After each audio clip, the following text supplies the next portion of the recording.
Hello everyone, welcome back to my channel.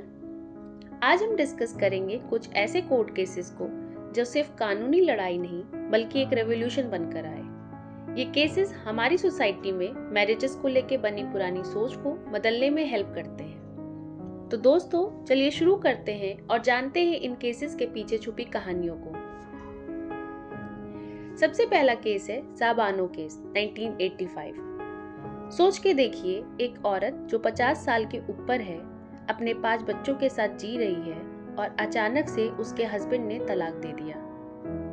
उसके पास कोई support नहीं है, लेकिन साबानो ने हिम्मत नहीं हारी और कोर्ट में मेंटेनेंस के लिए केस फाइल किया। सुप्रीम कोर्ट ने कहा कि एक मुस्लिम डाइवोर्स वुमेन को भी मेंटेनेंस मिलना चाहिए अंडर सेक्शन 125। इस जजमेंट ने देश में डिबेट छेड़ दिया। कुछ लोग इस के सपोर्ट में थे और कुछ अपोज में। इस केस के चलते मुस्लिम women protection of rights on divorce act 1986 आया, जो कुछ कंट्रोवर्शियल भी था, लेकिन साबानो के करेज ने डाइवोर्स विमेन के राइट्स को स्पॉटलाइट में ले आया। अगला केस है Sarla Mudgal versus Union of India. यहाँ पे ट्विस्ट ये था कि कुछ Hindu married man Islam adopt कर रहे थे सिर्फ दूसरी शादी करने के लिए। सोचने वाली बात है कि एक तरफ वो अपने रिलीजन को बदल रहे हैं और दूसरी तरफ अपनी पहली वाइफ को बिना तलाक दिए दूसरी शादी कर रहे हैं। कोर्ट ने यहाँ पे क्लियर स्टैंड लिया और कहा कि सिर्फ दूसरी शादी करने के लिए रिलीजन चेंज करना अलाउड नहीं है। इस केस ने यूनिफॉर्म सिविल कोड पर भी एक मेजर डिस्कशन स्टार्ट किया, जो आज तक होता आ रहा है। तीसरा केस है Vishakha versus state of Rajasthan 1997। ये केस एक औरत की डिग्निटी और सेफ्टी से जुड़ा हुआ था। विशाखा एक एनजीओ ने एक स्कूल टीचर के केस में PIL फाइल किया, जिसे वर्क प्लेस में हैरेसमेंट फेस करना पड़ा। इस केस में कोर्ट ने कुछ गाइडलाइंस दिए जो सेक्सुअल हैरेसमेंट के अगेंस्ट प्रोटेक्शंस देती हैं। ये केस इनडायरेक्टली मैरिजेस पर भी असर डाल गया, क्योंकि ये इक्वलिटी और रिस्पेक्ट के कॉन्सेप्ट को हाउस होल्ड और प्रोफेशनल लाइफ में इक्वली प्रमोट करता है। केस 4 डैनियल लतीफी केस 2001 में डैनियल लतीफी केस आया और इस केस में Muslim women protection of rights on divorce act 1986 को थोड़ा और क्लैरिफाई किया गया। कोर्ट ने कहा कि एक मुस्लिम औरत को इद्दत पीरियड के बाद भी मेंटेनेंस मिलना चाहिए अगर उसका सपोर्ट सिस्टम नहीं है।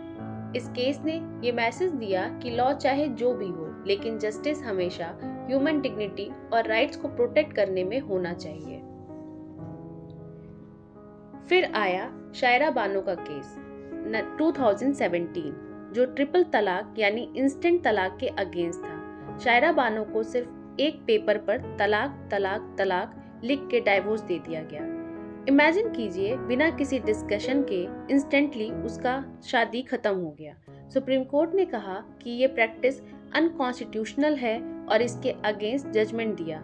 ये केस मुस्लिम विमेन के लिए एक स्ट्रॉन्ग प्रोटेक्शन लेकर आया और 2019 में Muslim women protection of rights on marriage act भी पास हुआ।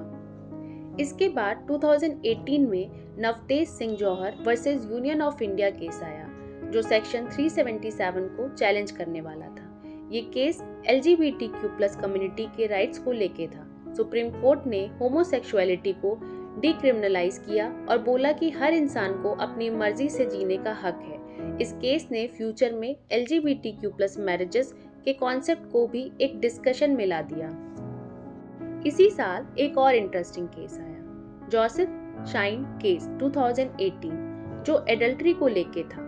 पहले अगर कोई मैरिड पर्सन एडल्ट्री करता था तो वो क्राइम माना जाता था, लेकिन इस केस में कोर्ट ने कहा कि एडल्ट्री को क्राइम नहीं माना जाना चाहिए, क्योंकि मैरिज एक इक्वल पार्टनरशिप होनी चाहिए और हर पार्टनर को अपने राइट्स और ऑटोनॉमी का रिस्पेक्ट मिलना चाहिए। और फाइनली एक रीसेंट केस के बारे में बात करते हैं, जो 2023 में हुआ था, LGBTQ+ मैरिज इक्वलिटी पेटिशंस। ये LGBTQ+ कम्युनिटी के मैरिज राइट्स के पेटिशंस थे, जो कोर्ट ने सुना। हालांकि कोर्ट ने सेम सेक्स मैरिज को लीगल नहीं किया, लेकिन गवर्नमेंट को कहा कि LGBTQ+ कपल्स के राइट्स, इनहेरिटेंस और मेडिकल डिसीजंस के एस्पेक्ट्स पर कुछ प्रैक्टिकल सॉल्यूशंस लाएं। ये केस इंडिकेट करता है कि फ्यूचर में और भी मेजर रिफॉर्म्स हो सकते हैं। तो ये थे कुछ लैंडमार्क केसेस जो हमारे देश में मैरिज लॉ को रीडिफाइन करते आए हैं। ये सिर्फ कानूनी केस नहीं थे, ये सोसाइटी के लिए एक वेकअप कॉल थे जो हमारे सोचने के तरीके और मैरिज के कॉन्सेप्ट को बदल गए। अगर आपको ये वीडियो अच्छा लगा हो तो लाइक करें, चैनल को सब्सक्राइब करें और कमेंट में बताएं आपको कौन सा केस इम्पैक्टफुल लगा। मिलते हैं नेक्स्ट वीडियो में। Till then keep reading and keep dreaming. Bye bye.